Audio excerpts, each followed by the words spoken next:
Dios les bendiga, amados hermanos, estudiantes de este curso de Biblia para principiantes.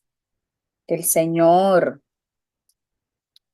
esté con nosotros durante este tiempo. Es nuestra principal petición al Señor. Así que vamos a ponernos en oración para iniciar este tiempo de estudio bíblico. Señor, gracias te damos porque tu palabra nos bendice, nos edifica, nos redarguye, nos alienta, nos corrige, nos disciplina, nos ayuda a rectificar el camino por el cual estamos andando para ajustarlo a tu voluntad, Señor. Gracias, porque tu palabra es vida, tu palabra es nuestro alimento, tu palabra es el camino que nos lleva hacia una relación directa, cercana y perfecta contigo, Señor. Gracias por tu palabra, por ese regalo que tú nos has dado, ese gesto de misericordia y de amor que has tenido con nosotros al otorgarnos tu santa y divina palabra. Señor, en este tiempo, por favor, ayúdanos a aprender, a captar, a analizar, a meditar en todo cuanto estemos estudiando. Te lo rogamos, Padre, en el nombre de Cristo Jesús. Amén. Bien, mis amados, entonces vamos de inmediato a darle continuidad al libro que nos está ocupando desde la semana pasada. El maravilloso y, y edificante, aleccionador libro de Nehemías. Nehemías. La semana pasada estuvimos viendo la primera parte y como les comenté, el libro de Nehemías lo vamos a estar viendo de una manera diferente a la que a la manera que solemos estudiar los libros. Con el libro de Nehemías, lo que estamos haciendo es una especie de taller de liderazgo, porque como les comentaba, este es un libro que se da, es muy útil para tomar principios de liderazgo cristiano, principios de liderazgo bíblico. Y siendo esto así, pues nosotros debemos también aprovechar toda esa enseñanza que nos brinda, entendiendo que todos nosotros somos líderes. Lideramos desde diferentes escenarios, desde diferentes esferas, lideramos en nuestros hogares, lideramos quizás en la empresa, lideramos eh, con nuestros relacionados.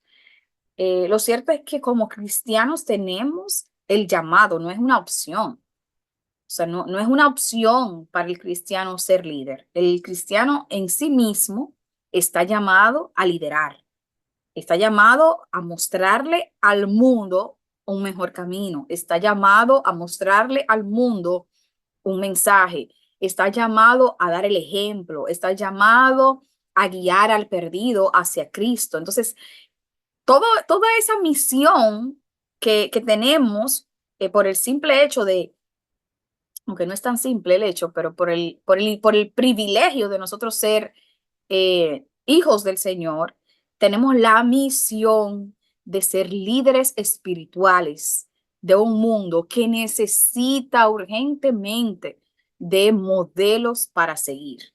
Entonces, esa es nuestra misión y por eso tenemos que prepararnos y entender que somos líderes y que tenemos el llamado, el deber de asumir ese rol que el Señor nos ha encomendado. Entonces, entendiendo eso, que somos líderes más allá de cuánto lideremos en nuestro hogar, de cuánto podamos liderar en una empresa, de cuánto podamos liderar en nuestro entorno. Más allá de eso, es entender que tenemos el llamado, tenemos el deber y tenemos la responsabilidad delante de Dios de asumir el rol de líderes. Entonces, la semana pasada estuvimos viendo acerca de Nehemías, quién era Nehemías. Ahí aprendimos que Nehemías era un siervo del mismo rey, trabajaba al ladito del rey, era copero del rey. Lo vimos ya en la semana pasada, estuvimos explicando cuáles eran las implicaciones de ser copero del rey, qué era eso de ser un copero del rey, cuáles eran los atributos que debían acompañar a una persona que fuese ese siervo de confianza del rey. Y bien, entonces, entendiendo que vimos la clase, que participamos de la clase y que estamos solamente ahora dando un repaso de esa clase anterior, entonces solamente lo estamos viendo por arriba para ir rememorando, para ir poniéndonos en contexto, invitándoles a que si por alguna razón no pudieron estar en la clase pasada, pues vayan a la grabación que está ya en nuestro canal. Escúchenla, tomen notas porque está sin desperdicio. Entonces, estuvimos viendo esa tarea nada sencilla de reconstruir los muros de Jerusalén.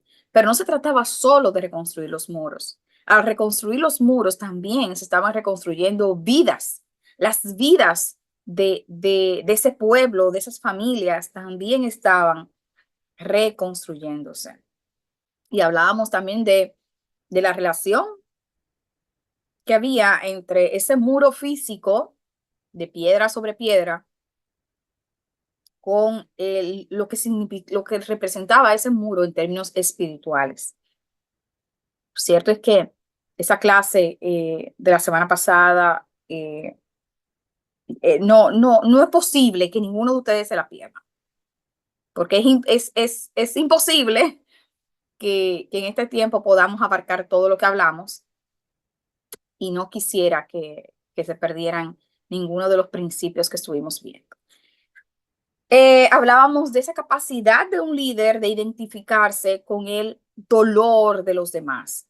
No puede haber liderazgo sin empatía, no puede haber liderazgo sin la capacidad de yo eh, entender y identificarme con la necesidad del prójimo. Y ahí preguntábamos, ¿con cuáles situaciones hoy en día nosotros nos identificamos y sentimos pesar? Cuando vemos los noticiarios, cuando nos enteramos de situaciones que pasan en nuestro entorno, ¿qué generan en nosotros? Nos generan nos sentimos identificados con ese dolor, con esa necesidad, con ese sufrimiento, o es para nosotros una noticia más, una información más, y no mueve en nosotros ninguna fibra y no nos lleva a pensar en el qué puedo yo hacer al respecto. Porque un líder piensa así, un líder piensa automáticamente en cómo puedo yo aportar, qué, cómo puedo yo servir en esta necesidad, en esta situación. Y lo segundo que hizo este líder con temor a Dios fue que luego de sentir ese dolor que sentía el mismo pueblo que estaba allá en Jerusalén, recordando que Nehemías no estaba en Jerusalén, Nehemías estaba en el palacio, comiendo de la mejor comida, bebiendo de los mejores vinos, vistiendo las mejores vestiduras, las mejores telas, viviendo, señores, una vida de allá por lo alto.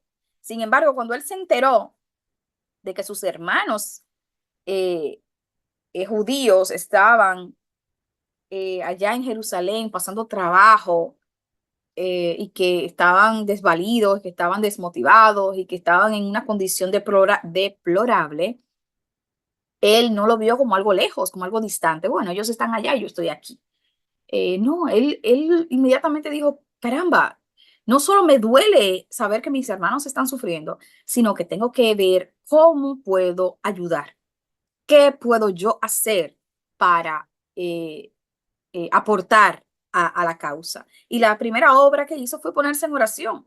Evidentemente, un líder cristiano lo primero que hace frente a una situación de dificultad es esa oración. Y él oró al Señor de una manera muy específica. Estuvimos analizando también la oración de Nehemías y tratando ¿cómo se dice eso? Descomponiendo la estructura de la oración y aprendimos muchas cosas. Aprendimos, fue muy edificante para nosotros tratar de entender cómo oró Nehemías y ver cómo nosotros también podemos ajustar nuestras oraciones a ese modelo que fue exitoso, un modelo de oración bastante exitoso, porque el Señor le respondió a Nehemías tal y como él se lo pidió. Bien, entonces también estuvimos viendo que Nehemías recibió de parte del Señor, tras esa oración efectiva que hizo, recibió un llamado, recibió una visión, recibió un propósito. Él lo entendió, inmediatamente se puso en acción. Dijo, ok, entonces ya yo le presenté la situación al Señor y el Señor me ha respondido con un llamado. El Señor me ha dado un propósito y para allá voy. Y luego el tema 2 que estuvimos viendo fue liderazgo y motivación. Cómo un líder logra motivar a un equipo para que trabaje, para que haga lo que tiene que hacer y para que se comprometa con el propósito. Recordando que había un pueblo allá en Jerusalén que estaba desmotivado. Ya sus ánimos estaban rendidos. Ya para ellos eso no había esperanza. Y la tarea que le tocaba a Nehemías no era nada fácil, era llegar y motivar a ese pueblo desesperanzado para que se ponga en acción. Y también pudimos ver cuál fue la estrategia que usó este líder para llevar al pueblo a levantarse y a retomar la pasión por la obra. Así que vuelvan a ver el video de la clase anterior porque ahí vimos lo que representa ser un líder transformacional, ese líder que transforma la situación, que no se conforma con, bueno, yo llegué a un lugar seco, un lugar árido, un lugar desmotivado. No, el líder no se conforma con eso. El líder genera, provoca una transformación. Y ahí vimos cómo Nehemías se convirtió en ese líder transformacional para ese pueblo, llevándolo no solo a motivarse y a apasionarse y a trabajar, sino llevándolo al éxito, llevándolo allá, al final, a cumplir la misión para la cual fueron llamados. Pero, como todo en la vida, hubo oposición. Se levantaron opositores y es duro decirlo, pero los opositores que se levantaron fueron eh, del mismo, eh, fueron internos, en el sentido de que fueron los mismos israelitas, los samaritanos, que formaban parte del mismo pueblo de Israel, fueron los que se levantaron contra Nehemías y trataron de detener la reconstrucción del muro. ¿Y cómo lo enfrentó Nehemías? ¿Cómo Nehemías actuó? ¿Cómo este líder eh, eh, trabajó para superar esa oposición? Eso lo vimos en la clase pasada y ahí obtuvimos también principios claves muy valiosas para nosotros mismos como líderes. Y ahí vimos cómo Nehemías logró, a pesar de las dificultades, a pesar de las carencias, a pesar del desánimo, a pesar de los opositores, a pesar de todo eso, Nehemías logró inspirar a un equipo para alcanzar una meta en común. ¿Cómo lo hizo? Lo vimos también en la clase pasada. Y hoy damos continuidad a los puntos 3, 4 y 5 en la voluntad de Dios para ya cerrar el libro de Nehemías. Tema 3, reconstruyendo los muros. reconstruyendo los muros, haciendo lo que tenemos que hacer. Vamos a leer un poquito aquí, dice: entonces se levantó el sumo sacerdote Eliasib con sus hermanos los sacerdotes y edificaron la puerta de las ovejas. Ellos arreglaron y levantaron sus puertas hasta la torre de Amea y edificaron hasta la torre de Ananel.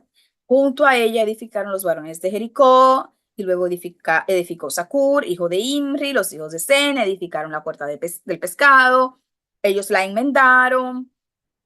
Hubo una distribución de tareas, hubo una distribución de zonas. Mira, tú vas a trabajar por esta parte, tú vas a trabajar por esta esquina, tú te vas a encargar de aquello. Y eso representa orden, trabajo en equipo, y representa un plan, ¿ok? Un plan, no fue, vamos a ver cómo lo hacemos, vamos a construir y luego en el camino veremos. No, hubo un plan, hubo un reparto del trabajo, hubo asignaciones. Ellos estaban estructurados de cómo iban a trabajar. Los hijos de Sena edificaron la puerta del pescado, ya lo dije.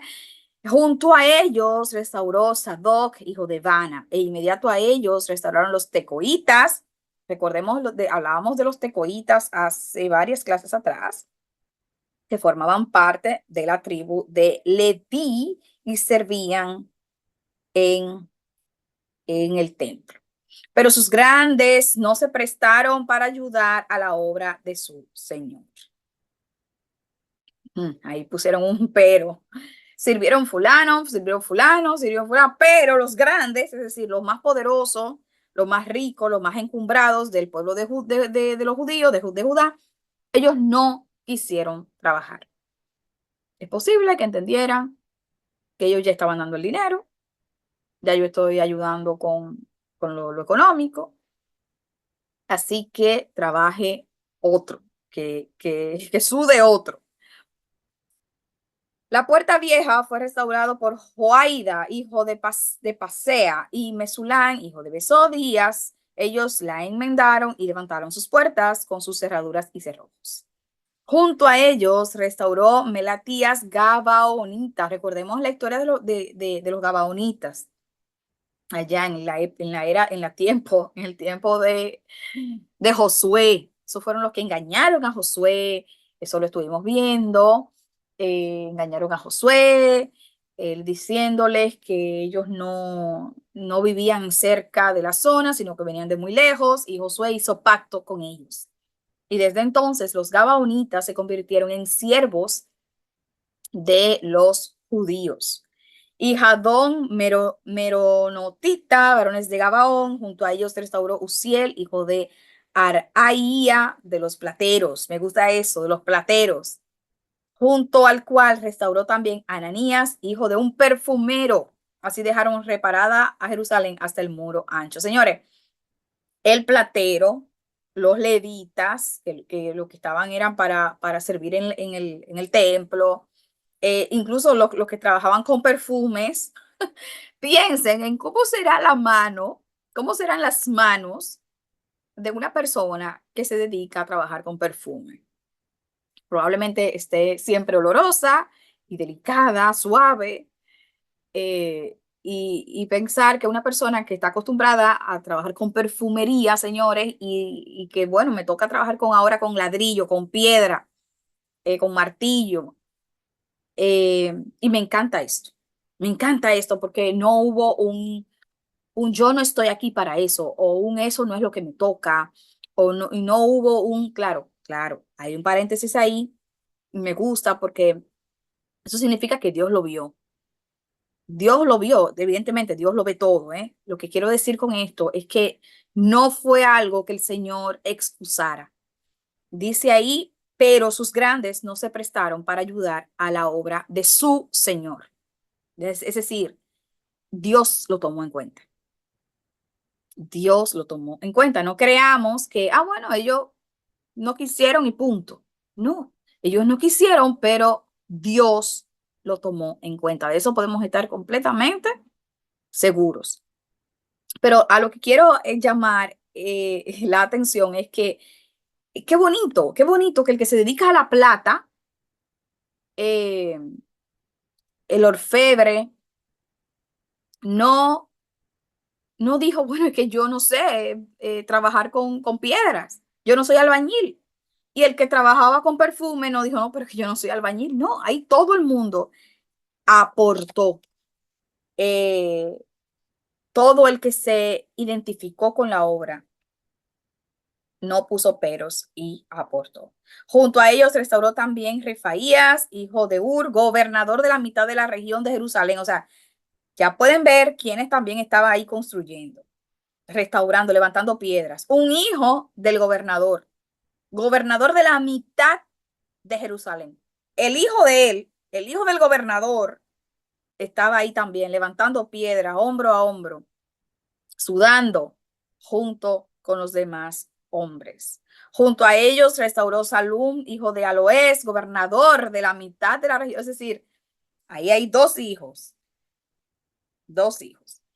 Él con sus hijas, me encanta esta parte porque también sus hijas estaban ahí construyendo. Había mujeres levantando piedras, había mujeres pasando el cincel, pasando el martillo, había mujeres buscando el agua, supongo, ¿verdad? Estoy poniéndome creativa. Había mujeres involucradas en la obra del Señor, sin pensar en que yo soy una mujer, en que eso es un trabajo muy duro para mí, en que eso es un trabajo para hombres. No, se trataba de una obra que iba más allá de los peros. Se trataba de reconstruir nuestra identidad como nación. Hablábamos la semana pasada de eso, que esos muros representaban la identidad de esa nación, la protección de esa nación.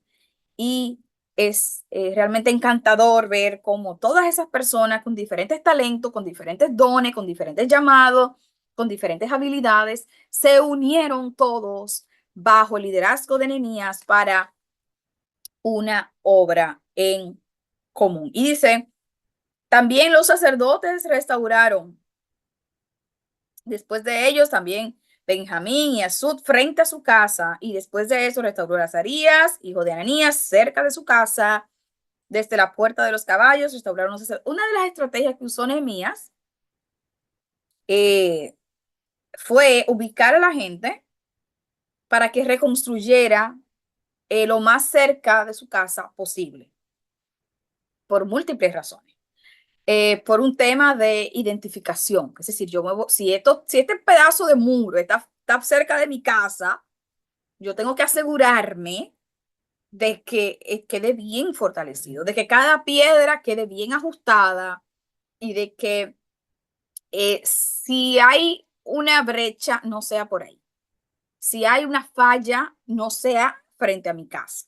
Entonces, cada uno de los que estaban construyendo cerca de su casa o frente a su casa, muy seguramente estaban poniendo el doble, el triple del esfuerzo y del empeño para que ese pedacito quede lo mejor posible. Eso es una de las razones. Otra de las razones es que, bueno, mira, quiero agua, estoy cansado, me quiero recostar, eh, necesito ir al baño. Es decir, son cosas, bueno, el baño supongo que no existía como tal el baño ya, pero bueno, ustedes me entendieron la línea, ¿verdad? Eh, pero la idea era que mientras más cerca de tu casa estabas, pues era más cómodo hacer pausas para ir a comer, para ir a descansar. Tú te levantabas y estabas ahí mismo al frente junto con los otros obreros, no tenías que trasladarte muy lejos. Es decir, por múltiples razones, el hecho de estar cerca de la casa era estratégico. Y eso nos demuestra el tipo de liderazgo que ejercía Nehemías. Era una persona muy inteligente, muy estratégica, muy organizada y que había logrado movilizar a toda esta gente para eh, un propósito en común. Los muros representaban protección y unidad. Los muros de Jerusalén representaban la protección física y espiritual. Eso lo habíamos dicho. ¿Cómo podemos construir muros espirituales en nuestras vidas para protegernos de las influencias negativas? Esos muros que estaban levantando no solo les protegían en términos de militarmente, no solo les protegían para fines de alguna invasión, algún ataque, también les protegían de esas influencias, de esos caminantes que venían con todo tipo de creencias, de paganismo. Así que ese muro decía, no, no, no, no, de aquí para allá, porque de aquí para adentro hay un pueblo escogido de Dios que no va a permitir que tus influencias permeen, que tu paganismo, que tu incredulidad permee y nos dañe. Y aquí viene esa pregunta, ¿cómo nosotros también construimos muros espirituales en nuestras vidas? ¿De qué manera nosotros levantamos un muro espiritual y decimos, de aquí para allá, de aquí para allá, vicios, de aquí para allá, mentiras, de aquí para allá, chisme, de aquí para allá, envidia, de aquí para allá, idolatría, de aquí para allá, de aquí para allá, porque de aquí para adentro yo estoy protegida. Yo soy una hija, un hijo del Señor y no voy a permitir que el pecado permee mi vida. Entonces, ¿de qué manera nosotros construimos esos muros espirituales? ¿Mm? ¿Cuáles son los límites que nosotros levantamos para que el mundo, ante el mundo y que el mundo los conoce? Y que el mundo los conoce. ¿Mm? Pensemos en eso. Y si no tenemos muros, pues es tiempo de ponernos en acción y levantar esos muros. Y un ejemplo de un muro, se me ocurre que, bueno, yo no voy a visitar a, a María los domingos porque María los domingos va a la iglesia. Entonces no podemos visitar a María los domingos. María va a la iglesia. Eso representa un muro que se ha levantado. María ha levantado un muro claro en el cual su familia, amistades relacionados saben que hay un día a la semana en la cual ella eh, no puede participar en actividades X porque es un día que ella dedica eh, o es un tiempo específico que ella dedica para ir a la iglesia, para servir en su comunidad espiritual, en su congregación. Y ya la familia lo entiende, lo conoce y lo respeta. Eso es una forma de levantar muros. En una ocasión le preguntaba a una hermana, Marita, ¿y por qué no viniste el domingo? Me dice, ay, porque se me aparecieron unos familiares en la casa.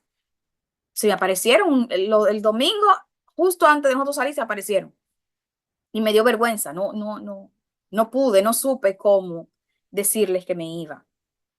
Pero resulta que eso se convirtió en una estrategia del enemigo porque con mucha frecuencia sucedía lo mismo. Fulana, ¿y qué pasó que no te vi el domingo? Ay, no, lo mismo que de siempre.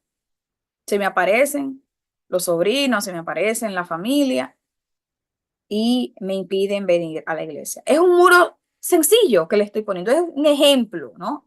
Pero hay un sinnúmero de muros que debemos, las conversaciones. A mí me encanta cuando a alguno de los compañeros de trabajo se le escapa un San Antonio, una palabra esa grosera, y me mira y dice, discúlpame, Flérida.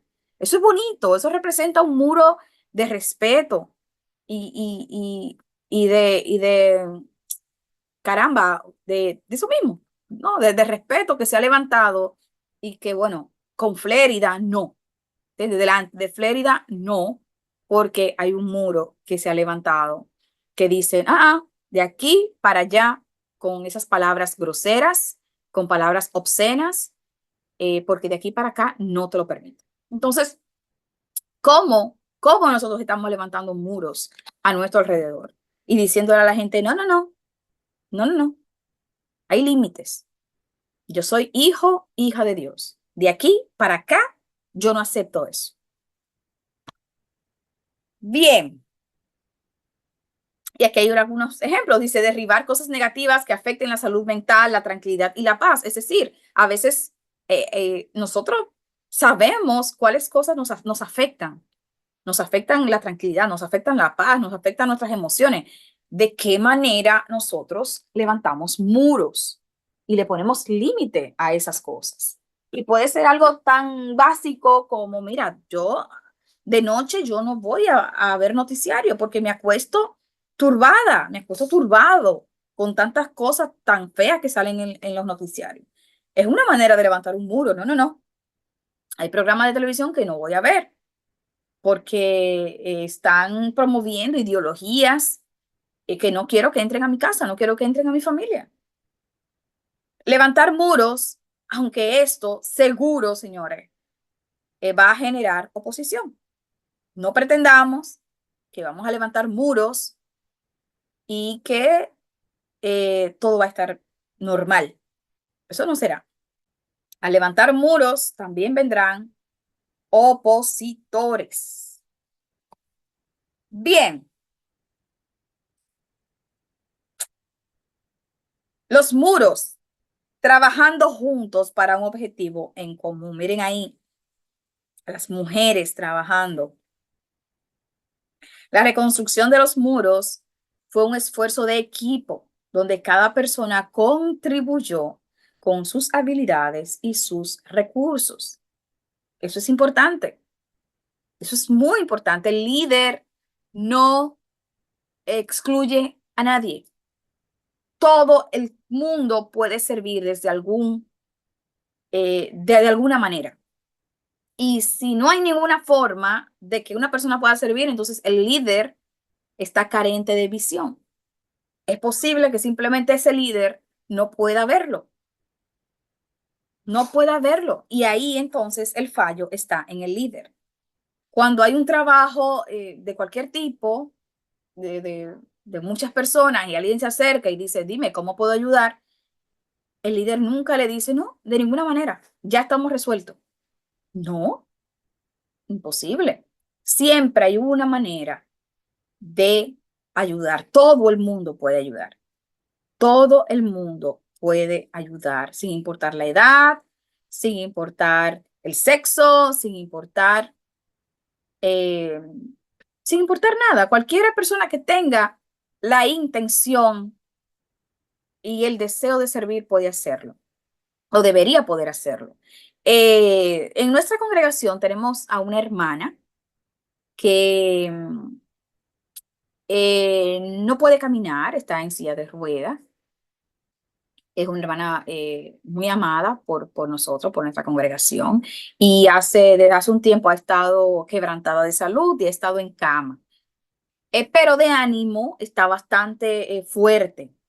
Eh, y yo dije, caramba, pero si ella está en cama, pero se siente bien de ánimo, se siente bien, digamos que, ¿verdad? Emocionalmente, si está en su disposición, pues ella podría desde su celular contactar a los hermanos, saludarlos, darle seguimiento a los hermanos que no pudieron ir a la congregación, a los que están enfermos, orar por ellos, darle un toquecito, mandarle una palabra, alguna cita bíblica. Y eso, haciendo eso, ella misma se va a fortalecer, se va a animar y al final será una bendición doble.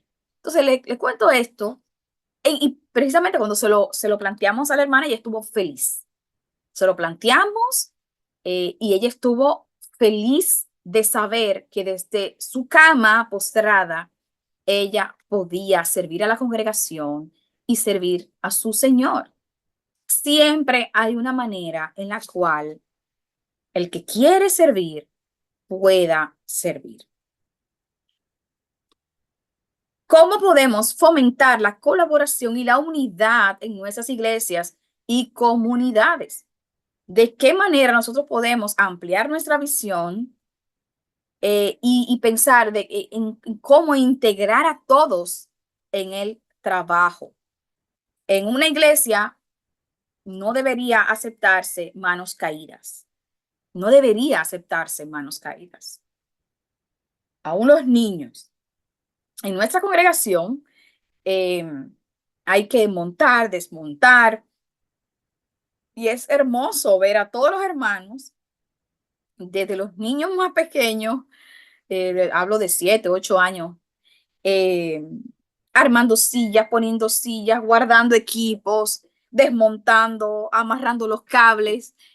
O sea, es tan, es tan motivador ver esto. Y es como deben funcionar las congregaciones, las iglesias. Todas las iglesias deben ser un centro en el cual las personas puedan sentirse útiles y puedan colaborar desde sus capacidades. Continuamos.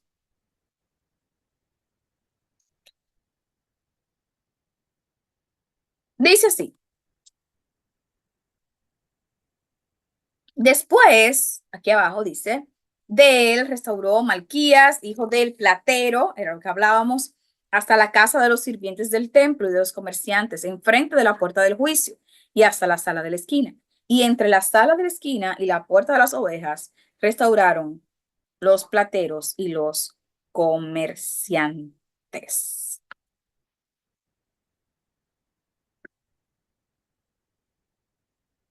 Perseverancia ante la adversidad. A pesar de los obstáculos y las amenazas, eso lo vimos en la clase pasada, como eh, Zambalá, Tobías y otros árabes se levantaron en contra de esta obra, pero no se levantaron simplemente con quejas o murmuraciones, no, lo hicieron de una manera violenta, agresiva, amenazando, intimidando, pero Nemías perseveró y no se dejó amedrentar. ¿Cómo podemos nosotros también mantenernos firmes cuando enfrentamos desafíos y dificultades? ¿Cómo podemos no dejarnos atemorizar por esos eh, que ladran, que amenazan y que pretenden detener la obra? ¿Cómo nosotros podemos mantener nuestro corazón en pie y confiado? Lo primero, dice, confiar en Dios. Confiar en Dios. Confiar en la ayuda del Señor. Sabiendo que no importa cuán difícil sean las circunstancias, tenemos a un Dios todopoderoso de nuestra parte. Y si Dios está con nosotros, no hay nadie que pueda contra nosotros. Cuando hacemos esto, una verdad en nuestras vidas, en nuestros corazones, caminamos más confiados, caminamos más seguros, caminamos sin temor. La segunda clave está en estudiar la palabra de Dios. Nehemías era un hombre que conocía la palabra de Dios. En su oración, la que vimos la semana pasada, se refleja a un hombre conocedor de la ley de Dios, conocedor de la historia de su pueblo. En su oración, él hablaba de Moisés y de las promesas que Dios le hizo a Moisés. Eso muestra a un hombre que conocía la palabra de Dios. Leer, meditar y orar nos dará la fuerza para vivir en medio de la crisis y no solo soportarla, no solo atravesarla, sino superarla. Entonces, lo primero es confiar en Dios. Pase lo que pase, venga lo que venga, estamos bajo la cobertura de un Dios que cumplirá su propósito en nosotros y a través de nosotros. Lo segundo, dijimos, conocer la palabra de Dios. Conocer la palabra de Dios. Estuvimos viendo la semana pasada en el análisis de la oración de Nehemías que Nehemías, cuando le fue a hacer una petición a Dios, lo hizo a través de las promesas de Dios. Le dijo, Dios, tú prometiste tal cosa. Pero para conocer las promesas de Dios hay que conocer la palabra de Dios. Si no nos metemos de lleno en el estudio de la palabra de Dios, no vamos a poder conocer el carácter del Señor, sus promesas, y no vamos a poder conocer la voluntad de Dios para nuestras vidas.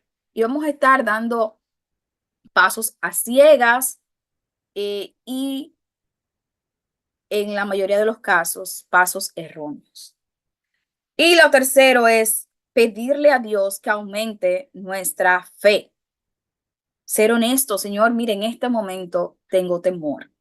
En este momento siento dolor. En este momento me siento abatida, me siento abatido. Y orar con sinceridad y pedirle al Señor que aumente nuestra fe. Y el Señor sabrá cómo hacerlo. Ser sostenidos por la esperanza, no perder la esperanza, actuar con bondad y enraizarnos en la relación con nuestra iglesia. Tener la convicción de que como iglesia somos una familia y que toda la familia espiritual está para respaldarnos. Algo que hizo Nehemías fue dejarse apoyar por la comunidad de fe. Nehemías sabía que no estaba solo, no solo porque contaba con la ayuda del Señor, sino también porque contaba con hermanos, con familia, con, con un pueblo que le respaldaba. Entonces, veamos nuestra iglesia como esa familia espiritual que está para respaldarnos. No andemos solitarios. No hay necesidad de eso. Cristo nos dejó su iglesia para que nosotros formemos parte de ella, y formar parte de ella implica el apoyar y dejarnos apoyar también. Tomar buenas decisiones. Y aquí pueden decir, ay, pero qué fácil tomar buenas decisiones. ¿Y cómo se hace eso? Bueno, dejándose guiar por Dios, conociendo su palabra, haciendo todo lo anterior. Cuando usted hace todo lo anterior, sus decisiones siempre van a ser buenas. Cuando usted lo pone en oración, cuando usted confía en la palabra de Dios, cuando usted estudia y conoce la voluntad de Dios, cuando usted se deja sostener por su congregación, por la iglesia, sus decisiones siempre van a ser buenas. Porque lámpara es a mi pie tu palabra y lumbrera a mi camino. Una lumbrera a mi camino. La palabra de Dios es lumbrera en nuestro camino. Nos guía, nos orienta, nos dice por dónde ir. Y reconocer y agradecer las bendiciones. Cuando nuestros corazones se llenan de contentamiento, de gratitud, de alabanza, vemos las circunstancias de manera diferente. Vemos las circunstancias, vemos los problemas diferente. Porque a pesar de ellos podemos ver la mano bondadosa, misericordiosa y cuidadora de nuestro Dios. Y es así como llegamos al tema 4 y continuamos. Renovación espiritual.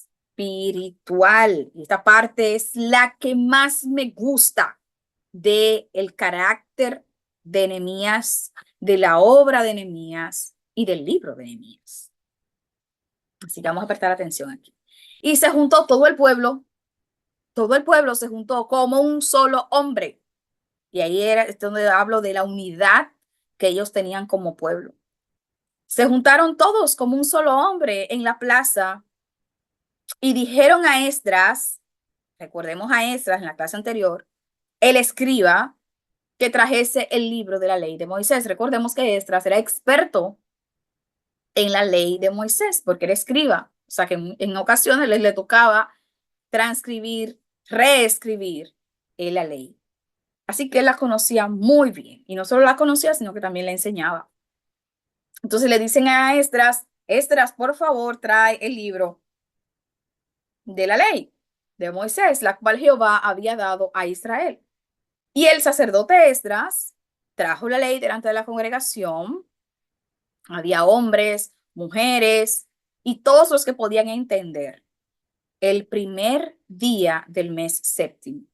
Y leyó en el libro delante de la plaza, que está delante de la puerta de las aguas, desde el alba hasta el mediodía, y en presencia de hombres y mujeres y de todos los que podían entender. Es decir, ahí había niños, posiblemente adolescentes, ancianos, ahí había todo el que tenía capacidad para entender lo que se estaba hablando allí, lo que se estaba leyendo allí, ahí estaba. Y los oídos de todo el pueblo estaban atentos al libro de la ley. Qué hermoso. Todo el pueblo estaba ahí, parado en la plaza, pegaditos ahí.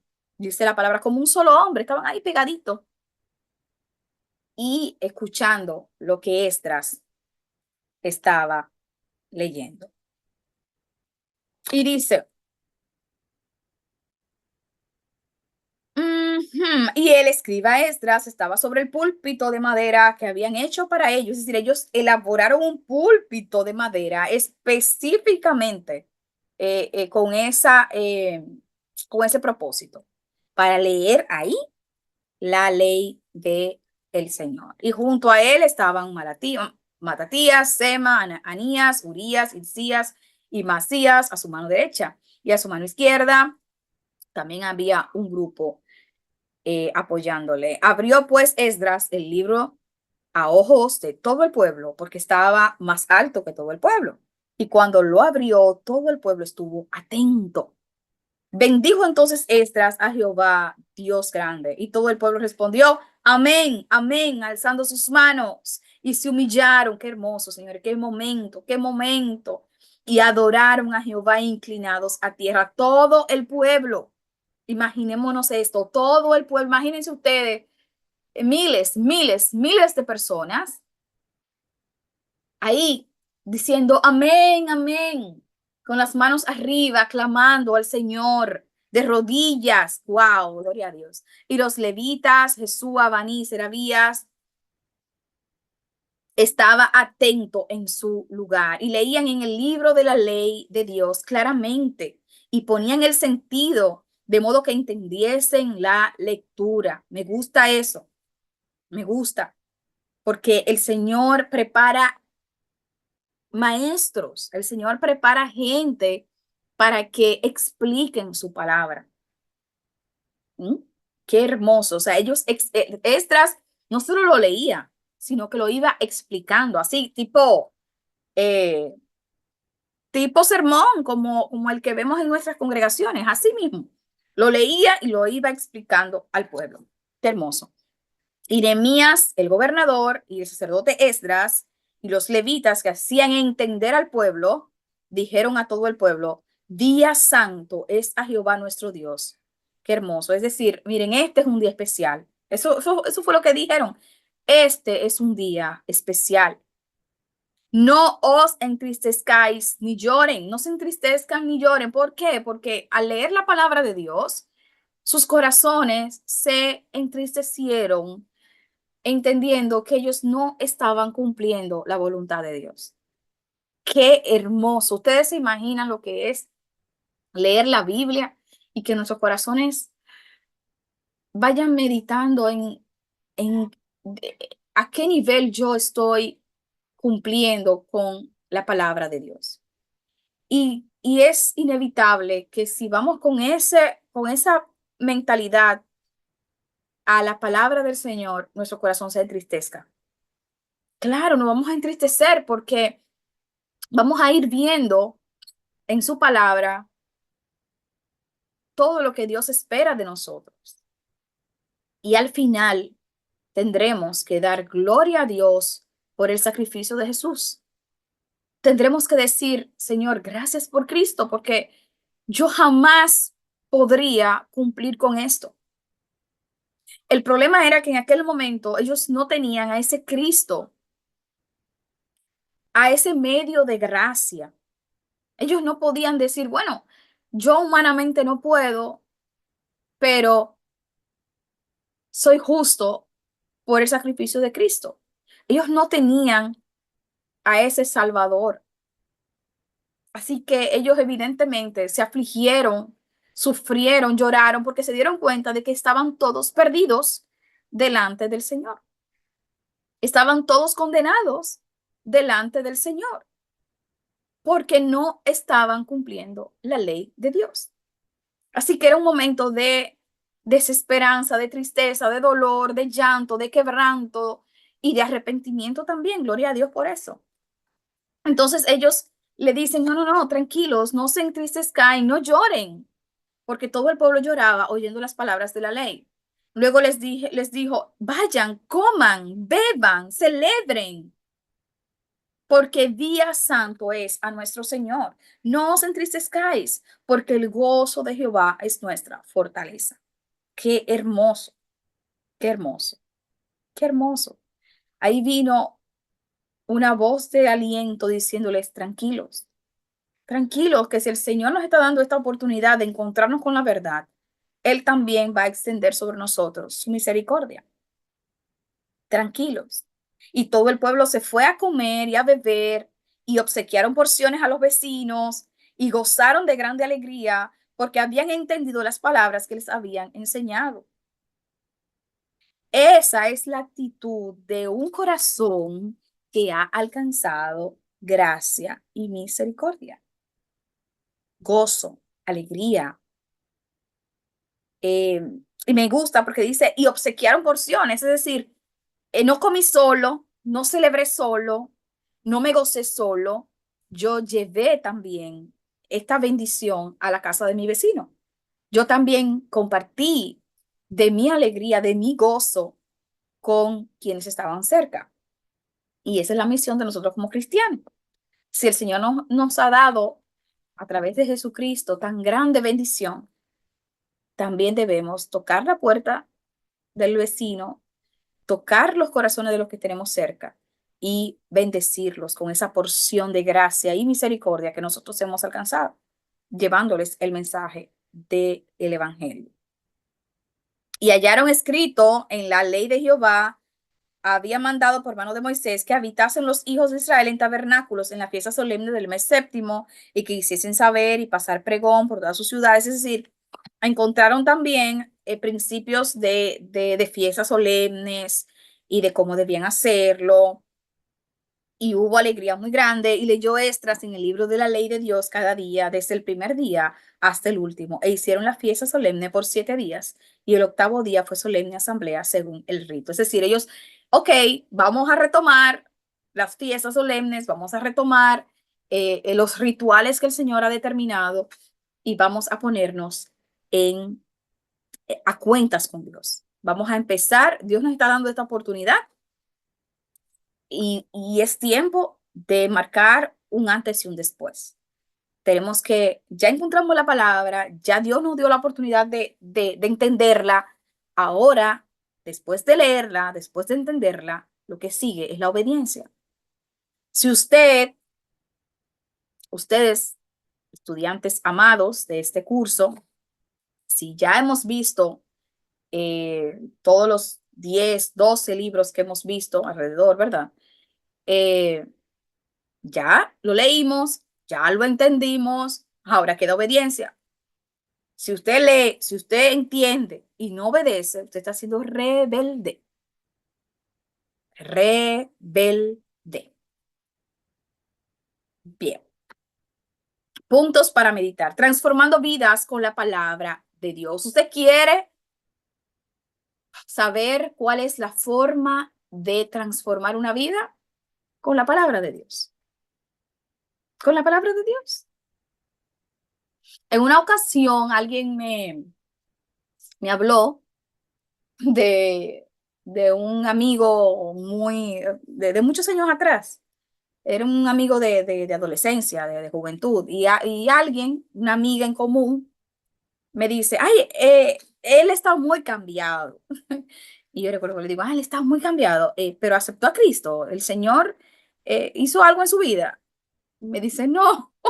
Y yo, bueno, pues yo dudo que realmente esté muy cambiado, porque es cierto que con los años, la madurez, algunas cosas pueden ir puliéndose en nosotros, pero solo Cristo puede transformarnos. Solo Cristo puede llevar a una persona violenta a pacífica. Solo Cristo puede llevar a una persona eh, con vicios a ser libre. Solo Cristo puede llevar eh, un hogar dividido a unirse. Solo Cristo puede dar salvación, solo Cristo puede dar transformación.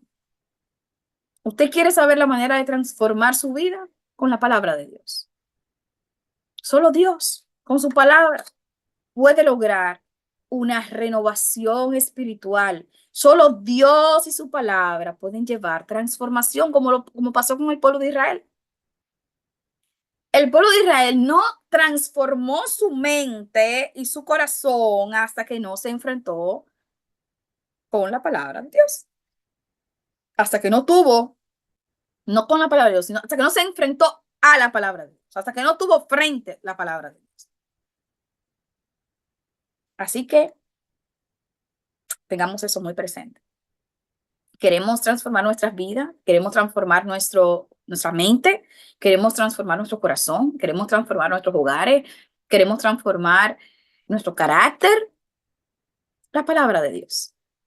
Obediencia a la palabra de Dios. La palabra de Dios tiene el poder de transformar corazones y vidas. La lectura pública de la ley por parte de Esdras provocó un impacto en el pueblo. El pueblo de Israel renovó su relación con Dios después de cuándo? Después que escuchó la ley y confesó sus pecados. La fiesta de los tabernáculos fue una celebración de la restauración y la bondad de Dios. Qué hermoso. ¿Con qué frecuencia nosotros leemos y meditamos en la Biblia? ¿Con qué frecuencia lo hacemos? Yo sé que ustedes, los estudiantes de esta clase, pues lo hacen con mucha frecuencia porque leen la Biblia, tienen que hacer exámenes y todo eso.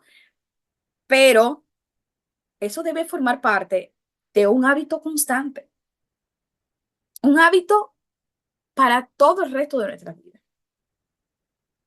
¿Cómo podemos hacer que la palabra de Dios sea tome más relevancia en nuestra vida diaria?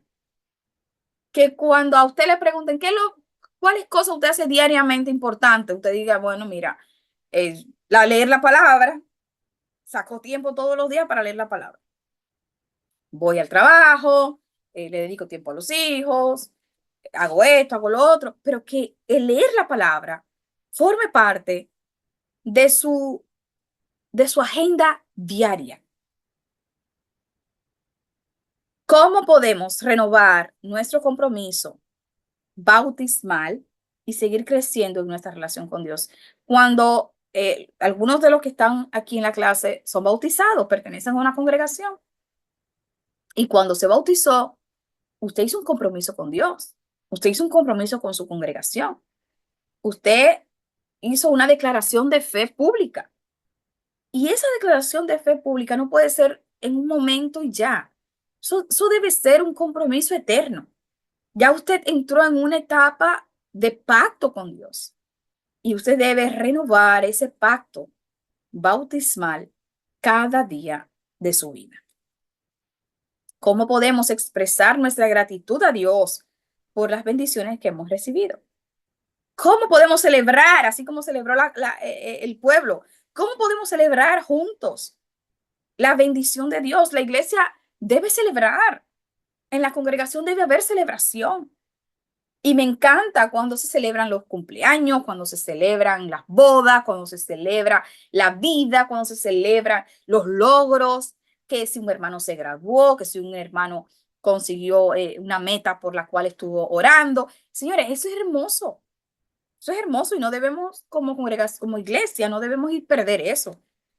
Yo recuerdo que hace unos años, cuando un hermano compraba una casa, pues un grupo pues invitaba a parte de la congregación, si era muy grande la iglesia. Si no era muy grande la iglesia, pues nos íbamos todos.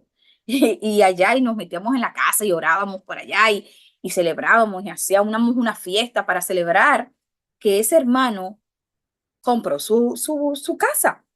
Y si compraba un carro, igualmente Recuerdo que y hacíamos grupos y rodeábamos el carro y orábamos por el carro y lo encomendábamos a Dios y bendecíamos al hermano. Y era un momento de gozo, de celebración, de abrazos, de felicitaciones. Qué hermoso es eso.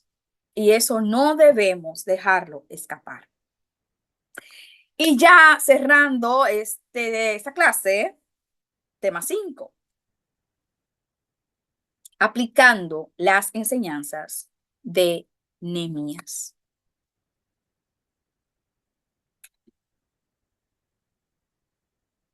Aquel día se leyó el libro de Moisés, eso ya lo vimos.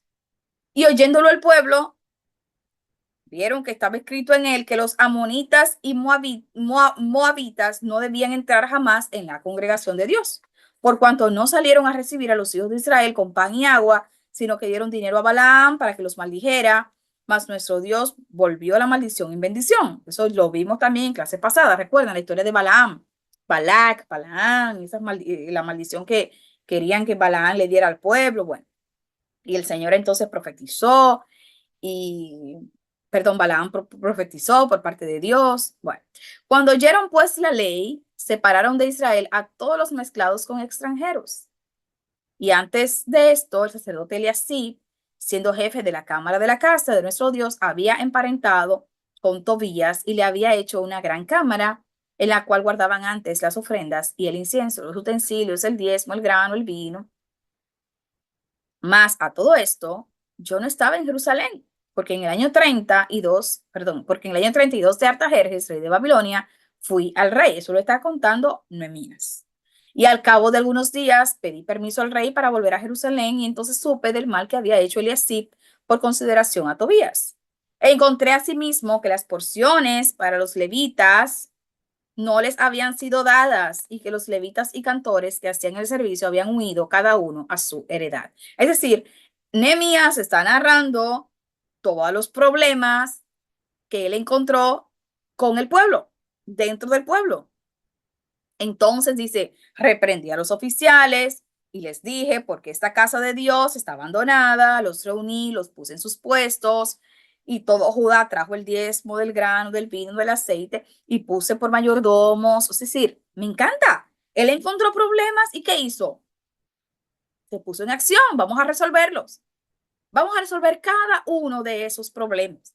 En aquellos días vi en Judá algunos que pisaban en lagares en el día de reposo y que carreaban haces y cargaban asnos con vino y también, o sea, no estaban respetando el día de reposo, es decir, estaban faltándole a la ley de Dios. También había en la ciudad tirios que traían pescado y toda mercadería y vendían en el día de reposo y reprendía a los señores, es decir, los reprendí, los confronté. El líder tiene que a veces hacer ese trabajo difícil. Si hay un trabajo difícil para un líder es tener que confrontar, tener que reprender, tener que llamar a capítulo a una persona y decirle, tú no estás bien. Porque en la mayoría de los casos, las personas cuando son reprendidas, eh, su actitud es, bueno, es impredecible. La actitud de la gente es impredecible. Hay gente que sí, que acepta eh, el reproche, pero hay otros que no. Y bueno, en fin, el caso es que no es una tarea fácil. Es la tarea más difícil de un líder, tener que reprender. Y me fascina esta actitud de Nehemías, porque Nehemías dice, bueno, mira, encontré problemas aquí, encontré problemas allá, no le estaban pagando a los cantores, estaban trabajando en día sábado, estaban mezclados con gente que no debían mezclarse. Oh, Dios mío, era una tarea difícil. Y dice aquí, y reprendí a los señores y les dije, qué mala cosa que están haciendo vosotros. No hicieron así vuestros padres y trajo nuestro Dios todo este mal sobre nosotros. Es decir, sus padres también desobedecieron a Dios y por su desobediencia trajeron todo este mal a nosotros. Así que, ¿cómo ustedes van a continuar haciendo lo mismo? Y dice aquí, desde entonces no vinieron en día de reposo. Es decir, resolvió el problema. Resolvió el problema. Y el líder tiene que ser eh, tiene que ser, ¿cómo decirlo? Tiene que estar vacunado contra la necesidad de aprobación.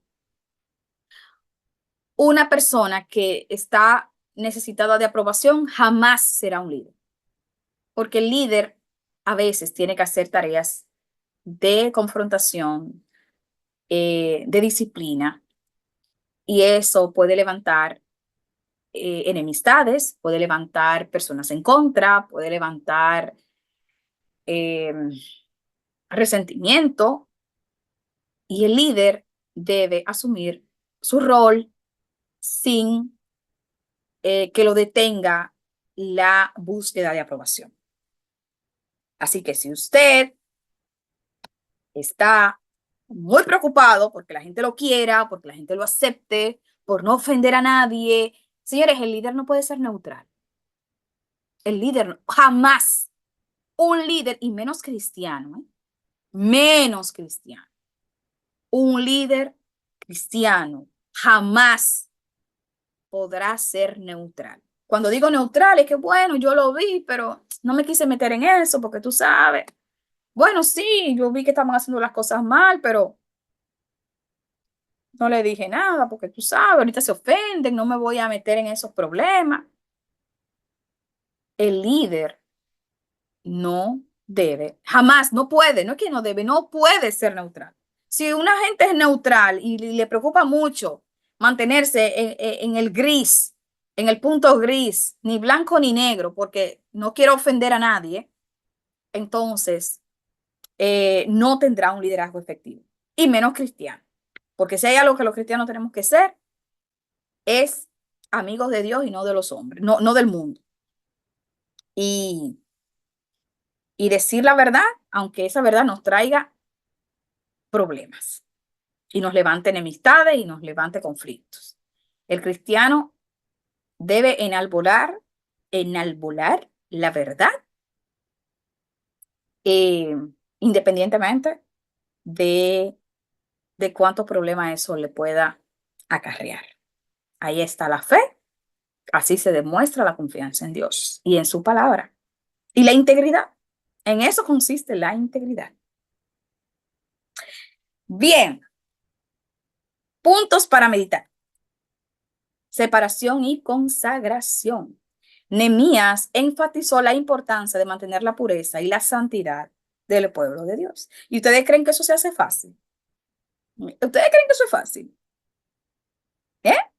Un pueblo que viene de allá, de Babilonia, de Persia, con todas sus mezclas de costumbres raras y que ya no conocían.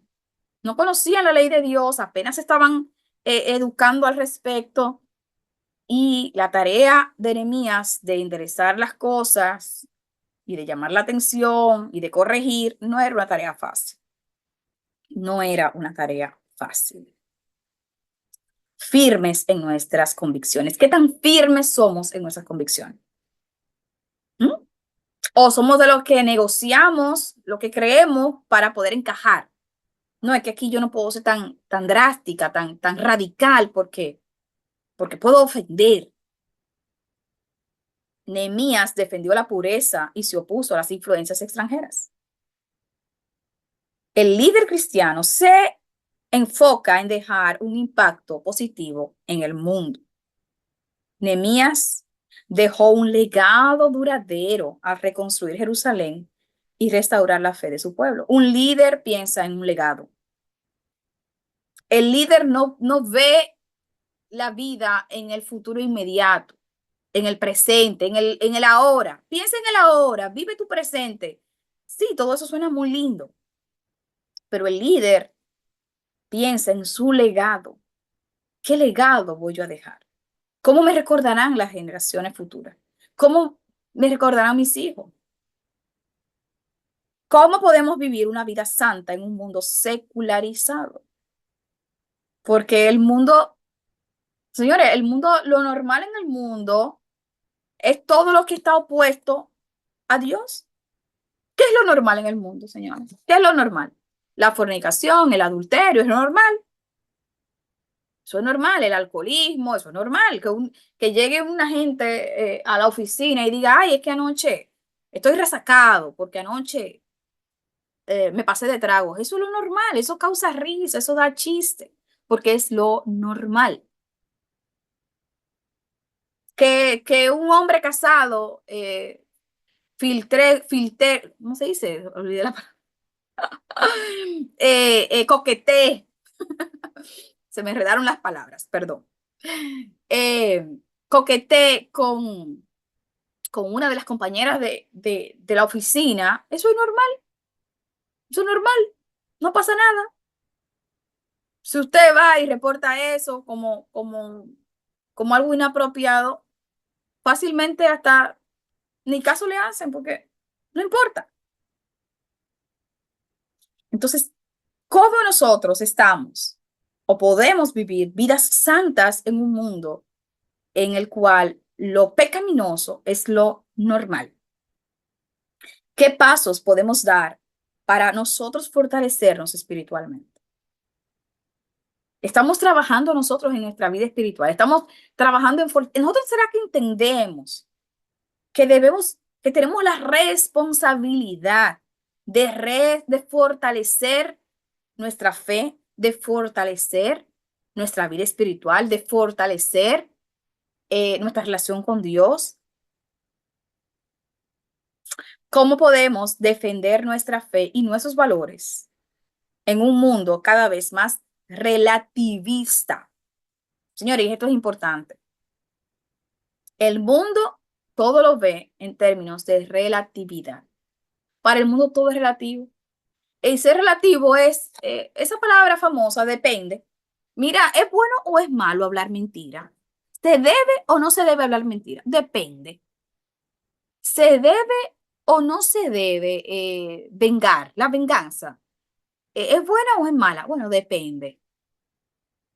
¿El adulterio se debe o no se debe? Depende. Señores, todo depende. En este mundo todo depende. Este mundo todo depende. No hay nada radical en este mundo. No hay ninguna verdad absoluta. Qué terrible es una vida sin un norte. Usted agarra una brújula y la brújula le va a decir dónde está el norte, dónde está el sur. La brújula no te va a decir, depende. ¿Tú te imaginas un marinero en medio del mar con una brújula y que cuando está buscando el este, ese marinero confiando en su brújula, está buscando el este y la brújula le responde, depende? ¿Dónde está el este? Depende. ¿Para dónde va ese pobre marinero si todas las direcciones dependen? ¿Dónde está el sur? Depende. ¿Dónde está el este? Depende. Depende. Las verdades, la palabra de Dios es absoluta. No permitamos que un mundo que vive en el relativismo, en el depende, todo es relativo. No permitamos que un mundo perdido, así en un mar, con una brújula que no le orienta, mejor dicho, sin brújula, porque no tienen brújula, no permitamos que ese mundo perdido, desorientado, nos diga a nosotros cuáles son las verdades o las mentiras. Si usted quiere saber dónde está la verdad, está en Cristo. Si usted quiere saber si algo es bueno o es malo, pregúntele a Dios. Vaya a la palabra. ¿Usted quiere saber si la fornicación es buena o es mala? Vaya a la palabra. ¿Usted quiere saber si hablar mentira es bueno o es malo? Vaya a la palabra. Punto. Vaya a la palabra. ¿Cómo podemos dejar un legado positivo en nuestras familias, en nuestras iglesias y en nuestras comunidades? ¿Alguna vez tú te has preguntado qué legado yo estoy construyendo? Son tres preguntas. ¿Qué legado yo estoy construyendo? Porque un legado estás construyendo. Alguno. De alguna manera, si tú te mueres hoy, ¿cómo te van a recordar? Ese es el legado que tú estás construyendo. ¿Cómo te van a recordar? ¿Cómo te van a recordar tus hijos? ¿Cómo te vas a recordar tu pareja? ¿Cómo te vas a recordar tus padres? ¿Cómo te van a recordar tus hermanos? ¿Cómo te van a recordar los amigos, los compañeros de trabajo? ¿Cómo te van a recordar? Ese es tu legado. Ese es el legado que tú estás construyendo. La segunda pregunta sería, ¿cuál legado yo quiero construir como un líder cristiano, como una persona que ha aceptado al Señor, como una persona que sirve al reino de Dios? ¿Qué legado yo quiero construir? Y la tercera pregunta que debes responderte es, ¿cómo yo puedo construir ese legado que deseo construir? ¿Cuáles son los cambios que debo hacer en mi vida? ¿Cuáles son los pasos que debo dar? Para que cuando yo parta de este mundo, yo pueda ser de esos que el Señor diga, bien hecho, buen siervo fiel. Sobre poco tú has sido fiel, así que te pondré sobre mucho por tu fidelidad. Señores, y como siempre que estudiamos un libro, vemos a Cristo, porque el propósito de toda la escritura es mostrarnos a Cristo. Cristo está desde el Génesis, el primer libro de la Biblia, hasta el Apocalipsis, el último libro de la Biblia. En todo está Cristo.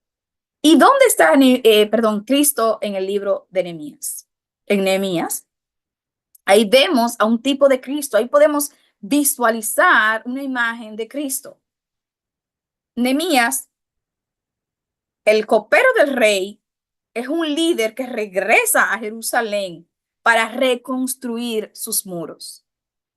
Sus muros, un pueblo sin muros, un pueblo desanimado, un pueblo vencido, un pueblo sin esperanza. Este líder regresa, llega para levantarlo, para animarlo, para impulsarlo, para liderarlo. Esa tarea parece simple, pero tiene un significado muy profundo con la obra de Cristo en nuestras vidas.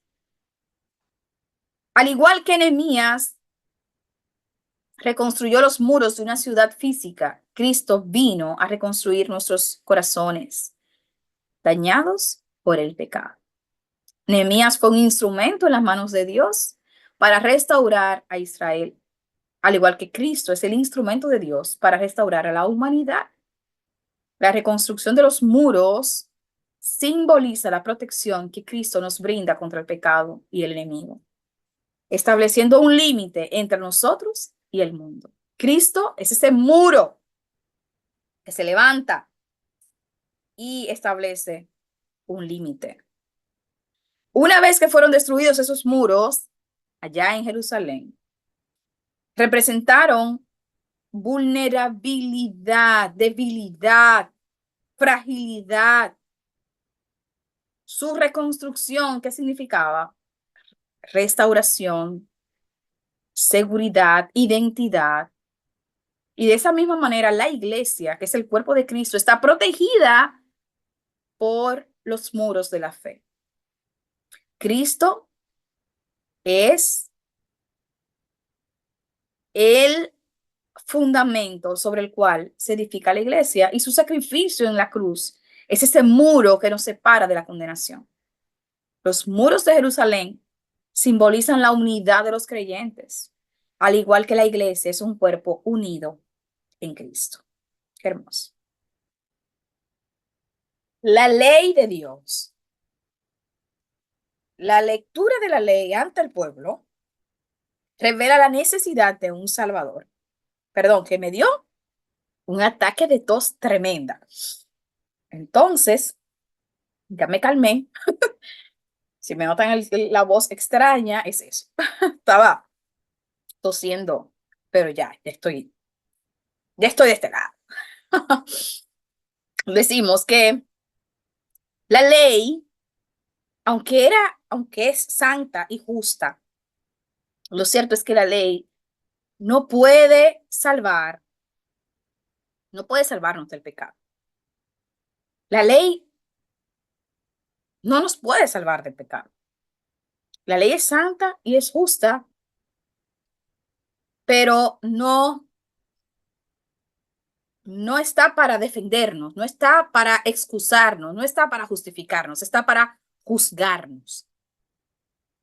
Así que por esa misma ley se revela que tenemos necesidad de un Salvador. Si usted y yo necesitamos un abogado cuando tenemos alguna situación eh, legal, ¿verdad? Necesitamos un abogado. ¿Por qué necesitamos un abogado? Porque hay una ley. Si no hubiese una ley, si no hubiesen leyes, entonces no necesitáramos abogados. El hecho de que necesitemos quien nos defienda frente a esa ley eh, es precisamente el hecho, es precisamente porque la ley nos acusa como eh, infractores. Así que necesitamos al abogado para que nos defienda, para que nos represente, para que eh, nos ayude a salir con bien de ese proceso judicial. Eso sucede con la ley de Dios. Esa ley que leyeron, dice, como estuvimos leyendo, ese pueblo se reunió todo en la plaza, como dice, como un solo hombre. Había hombres, mujeres de todas las edades para leer la ley de Dios. Y al leerla sintieron aflicción porque se sintieron condenados, se sintieron en pecado, se supieron en pecado. Así que hoy podemos leer la ley y sentir la paz que nos brinda el saber que tenemos a un Salvador. Cristo cumplió la ley y al él cumplir esa ley nos revistió a nosotros de su justicia. Es decir, él la cumplió y luego nos la cedió a nosotros. Esa justicia que él adquirió nos fue cedida, nos fue traspasada a nosotros. Qué hermoso, qué hermosa obra de redención, qué hermosa obra de reconciliación y de misericordia Cristo hizo. Así que podemos ver a Cristo en Nehemías, en esos muros y en la ley de Dios. Y de esta manera damos cierre al libro, hermoso libro, eh, que nos enseña tanto y que muchas veces pasamos por alto cuando estamos leyendo la Biblia. No nos detenemos a leer a Nehemías. Y la Biblia toda la Biblia está para edificarnos, para guiarnos, para enseñarnos, para instruirnos. Y eso lo hemos podido ver en este curso. Cada uno de los libros que hemos visto ha sido tan eh, fortalecedor para nuestra fe, tan, ha aportado tanto a nuestro crecimiento espiritual. Así que todos los libros de la Biblia son valiosos y necesarios para nuestro crecimiento espiritual. Y continuamos este viaje por el libro de la Biblia. Y desde ahora les digo, vayan leyendo el libro de Esther, hermoso libro también. Ya verán cuánto podemos aprender de Esther. Y otra vez me dio así como la tos.